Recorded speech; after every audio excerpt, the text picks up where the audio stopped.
انگریزوں نے جب حضرت رسالت پناہ صلی اللہ علیہ وسلم کے خلاف کتابیں لکھنی شروع کی اور پادری چھا گئے ہندوستان پہ، گلی گلی اور محلے محلے میں پولیس ساتھ ہوتی تھی اور پادری کھڑے ہو کے تقریر کرتا تھا، اور اسلام کو جھوٹا مذہب قرار دینے کے لیے سب کچھ۔ اس زمانے میں جن لوگوں نے انگریزوں کے خلاف لکھا اور لندن جا کر چھپوایا، ان میں جسٹس سمیر علی تھے۔ جسٹس سمیر علی ان لوگوں میں سے تھا جس اللہ کے بندے نے اسلام کی خدمت کی۔ شبلی نعمانی جیسا آدمی، انہوں نے جب ان کی کتاب پڑھی تو شبلی کی زندگی کے عجیب واقعات میں سے تھا۔ شبلی نہیں جانتے تھے جسٹس سید امیر علی کیسے ہیں، اور جسٹس امیر علی کے متعلق انہیں ایک مرتبہ شبلی کو کہنا پڑا، تو شبلی نے اپنے شاگردوں کو کہا کہ تم جانتے ہو اس زمانے میں حضور اقدس صلی اللہ علیہ وسلم کی خاطر کس نے قربانی دی ہے؟ اور پھر کہنے لگے کہ جسٹس امیر علی کی کتاب پڑھو۔ یہ اتنی اتنی لمبی داڑھیاں اور ٹخنوں سے اوپر تمہارے پاجامے، تم گوروں کو ایک جواب نہیں دے سکے جو جسٹس امیر علی نے لکھا ہے۔ کوئی نہیں اٹھا، یہ ایسا ہی تھا جسے تم کافروں کی طرح سمجھتے ہو، اس نے جواب دیا اور گورے چپ ہو۔ جسٹس امیر علی ایک دن آئے، شبلی پہچان نہیں سکے اور کسی سے پوچھا یہ کون کرسٹان ہے، یہ کون کرسچین ہے؟ ہیٹ رکھا ہوا، 3 پیس پہنا ہوا، کلین شیو۔ انہوں نے کہا یہ کون کرسٹان آیا ہے، کون کرسچین ہے؟ انہوں نے کہا حضور یہ جسٹس امیر علی ہیں۔ جسٹس امیر علی لکھتے ہیں 1909 میں جب میں کلکتہ کا مجسٹریٹ لگا،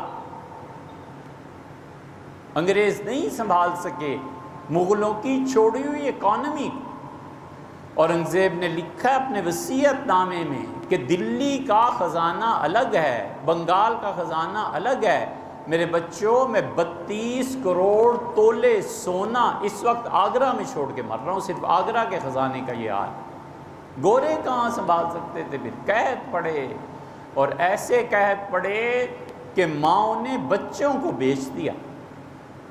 حضرت قاسم نانوتوی رحمۃ اللہ نے خواب دیکھا کہ ایک ترازو اترا ہے آسمان سے اور چمگادڑ اس سے چمٹ کے، تو انہوں نے یعقوب صاحب رحمۃ اللہ سے تعبیر پوچھی، تو ان کا یہ حضرت کیا کہتے ہیں اگر یہ پڑ گیا نا، یہ قحط ہے، چمگادڑ جو چمٹ گئے ہیں، یہ اگر قحط پڑ گیا تو مولوی صاحب بچوں کو مائیں بیچ دیں گی، اور بنگال میں 7 اور 8 آنے پہ بچے ماں فروخت کر کے چلی گی ایک روٹی کے ٹکڑے۔ 1909 میں کہتے تھے، یہ تو بہت بعد میں سنبھلا ہے انگریزوں سے۔ 1937 میں جب 21 روپے تولہ سونا ہو گیا اور لوگ بھینس رکھتے تھے گھر میں، 10 کلو دودھ، مکھن، دہی، سب کچھ، اور 90 روپے تنخواہ ہوتی تھی، اور 50 روپے کہتے تھے 40 خرچہ آتا ہے، 50 بچ جاتے تھے۔ تو گورنمنٹ نے کہا اتنا پیسہ پبلک کے پاس ہو گیا ہے، 10% تنخواہیں آج سے کم ہو جائیں گی۔ کوئی آدمی جو اٹھا ہو، انہوں نے کہا جی بالکل ٹھیک ہے، 10% کم کر دیں، ہم خوشحال ہیں، پھر بھی کوئی بات نہیں، حکومت کو چاہیے حکومت لے۔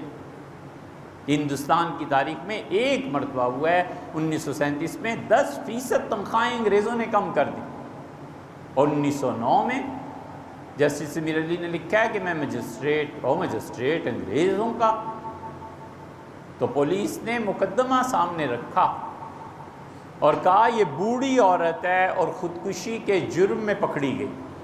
میں نے پوچھا کہ کیا ہوا، تو اس نے کہا بیٹا کماتا تھا مر گیا، بہو میری خدمت کرتی تھی، مانگ کے گزارا کر لیتے تھے، بہو بھی مر گئی، میں اتنی بڈھی ہو گئی ہوں کہ اب مانگنے کے قابل بھی نہیں رہی، تو اس لیے مرنا چاہوں اچھا یہی ہے، کھانے کو نہیں ملتا۔ تو میں چپ ہو گیا کہ میں مجسٹریٹ کلکتہ کا اور میری اس رعایا پبلک کو کھانے کو نہ ملے۔ میں نے پولیس والوں سے کہا چھوڑو اسے، اور پولیس باکس میں ہر مہینے 3 روپے اسے دیا کرو۔ جیسے امیر علی نے لکھا ہے، عورت نے پاؤں پکڑ لیے اور بڑھیا نے، اور رونے لگی خوشی سے کہ 3 روپے ہر مہینے ملیں گے۔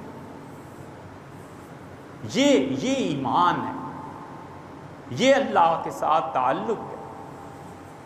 ایک لڑکی پیش ہوئی بالکل جوان، چھوٹا سا بچہ اٹھا ہوئے، بنگالی. تو بنگالی ہمیشہ چاول کے رسیاں.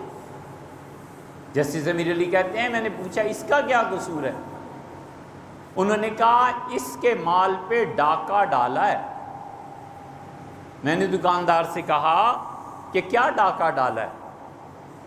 اس نے کہا یہ جا رہی تھی گلی میں، ہندو دکاندار اور چاول کی بوریاں رکھی ہوئی، تو اس نے اپنے بچے کو کسی طرح اڑس لیا اپنے ساتھ اور دونوں مٹھیاں چاولوں کی لے کے بھاگ پڑی. میں بھی پیچھے بھاگا اور پکڑ لیا. یہ ڈاکہ ڈالا ہے اس نے میری دکان. میں نے اور لڑکی سے پوچھا، اس نے کہا مجسٹریٹ صاحب 3 دن سے فاقہ تھا، میرا بچہ دودھ نہیں پی سکتا تھا، میں گلی سے گزر رہی تھی، میری چاولوں پر نظر پڑی اور میں پھر قابو نہیں پا سکی، میں نے 2 مٹھیاں چاولوں کی اٹھائیں اور بھاگ. جسٹس امیر علی کہتے ہیں کہ جس عورت کو میں نے 3 روپے دیے تھے نا، زندگی میں آج کسی مقام پہ ہوں تو میں سمجھتا ہوں اس عورت کی اور اس بچی کی دعائیں مجھے لگ گئی. میں نے کہا 1 روپیہ مہینہ ہمیشہ اس بچی کو دیا کرو، چھوڑو اسے، یہ کوئی ڈاکہ نہیں. یہ انسانیت ہے، یہ انسانوں کا خیال رکھنا ہے، یہ بھوک کا خیال رکھنا ہے، یہ کپڑوں کا خیال رکھنا ہے. ایک بچہ ہے کالج جاتا ہے، وہ اس کا فطری تقاضا ہے کہ وہ ایسے کپڑے پہنے جیسے اس کے کولیگز، جیسے اس کے ہم کلاس ہم سبق پہنتے ہیں. اس غربت کو دور کرنے کا کبھی خیال آتا ہے؟ حضور اقدس صلی اللہ علیہ وسلم نے فرمایا تم میں سے جس شخص نے اپنے مسلمان بھائی کو اچھے کپڑے پہنا دیے، اللہ قیامت میں 200 جوڑے اس کے سامنے رکھے گا ریشم کے، اور کہے گا آج ہم بدلہ دیتے ہیں، تم نے میرے ایک بندے کو کپڑے پہنائے تھے، آج جو چاہے چن. یہ بھی دین ہی ہے. لوگوں کے کپڑے پہنانا، لوگوں کے کھانے کا خیال رکھنا، لوگوں کی ضروریات زندگی پورے کرنے کا خیال رکھنا، یہ دین کے چوٹی کے اعمال میں سے ہے. یہ صرف نماز اور روزہ ہی کام نہیں دیں گے، یہ چیزیں بھی خدا پوچھے گا تو آدمی کیا جواب دے. اس لیے